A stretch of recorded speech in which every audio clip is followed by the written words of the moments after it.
16ኛው ከተማ አቀፍ የቴክኒክና ሙያ ሳምንት አውደ ርዕይ ተከፈተ። የአዲስ አበባ ከተማ አስተዳደር ከንቲባ አዳነች አቤቤ በአራዳ ፓርክ ለተከታታይ 3 ቀናት የሚቆይ 16ኛው ከተማ አቀፍ የቴክኒክ ሙያ ሳምንት አውደ ርዕይ በዛሬው ዕለት መርቀው ከፍተዋል። ይህ አውደ ርዕይ የቴክኖሎጂ ልህቀት ለሀገር ብልጽግና በሚል መሪ ቃል እየተካሄደ የሚገኝ ሲሆን በከተማዋ ያለውን የቴክኖሎጂ አቅም በተግባር ለማሳየት ያለመ ነው። ከንቲባዋ በምረቃ ወቅት ባስተላለፉት መልእክት ሀገር በልጆቿ ጥረት ትጋት እንደምትገነባ ገልጸው የሚሰሩ እጆችና የሚፈጥሩ አእምሮች ለሀገር ግንባታ ትልቅ መሰረት ናቸው ሲሉ አጽንኦት ሰጥተዋል። አክሎም ኢትዮጵያ በቴክኖሎጂ ፈጠራ ተተኪ ምርቶችን በማምረት የውጭ ምንዛሬ እጥረትን በመቅረፍ ረገድ ትልቅ ለውጥ እያስመዘገበች መሆኑንም ጠቁመዋል። ከንቲባውም የቴክኒክ ሙያ ተቋማት በ24/7 የተለወጠውን የስራ ባህል በመስራት ውጤታቸውን እንዲያሰፉና የከተማዋን ተወዳዳሪነት እንዲያሳድጉ ጥሪ አቅርበዋል። የኢትዮጵያ አየር መንገድ የ2026 የአፍሪካ ምርጥ አየር መንገድ በመባል ተሸላሚ ሆነ።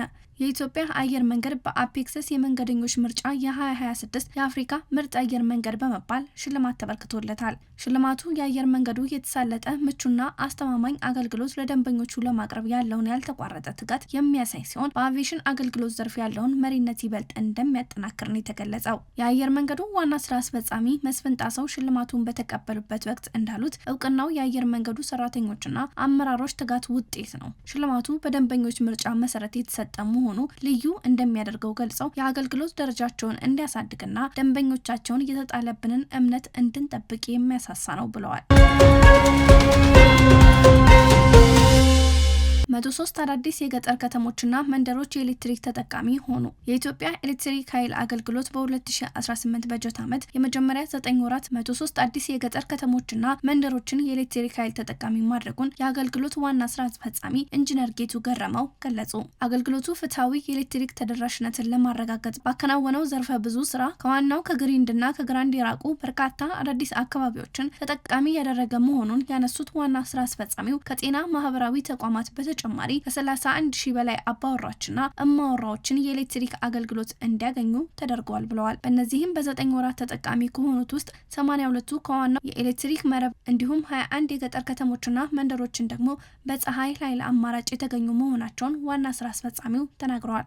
በተጨማሪም ተደራሽነትን ከማረጋገጥ አኳያ ባለፉት 9 ወራት ከ423,200 አዳዲስ ደንበኞችን የኤሌክትሪክ ኃይል ተጠቃሚ ማድረግ መቻሉን አስታውቋል። አፈጻጸሙ ከአምናው ተመሳሳይ ወቅት ጋር ሲነጻጸር 18.6% ብልጫ ያለው መሆኑንም አስገንዝበዋል። የገቢዎች ሚኒስቴር ከ400 ሚሊዮን ብር በላይ ግምታዊ ዋጋ ያላቸው የኮንትሮባንድ እቃዎችን በቁጥጥር ስር መዋሉን አስታወቀ።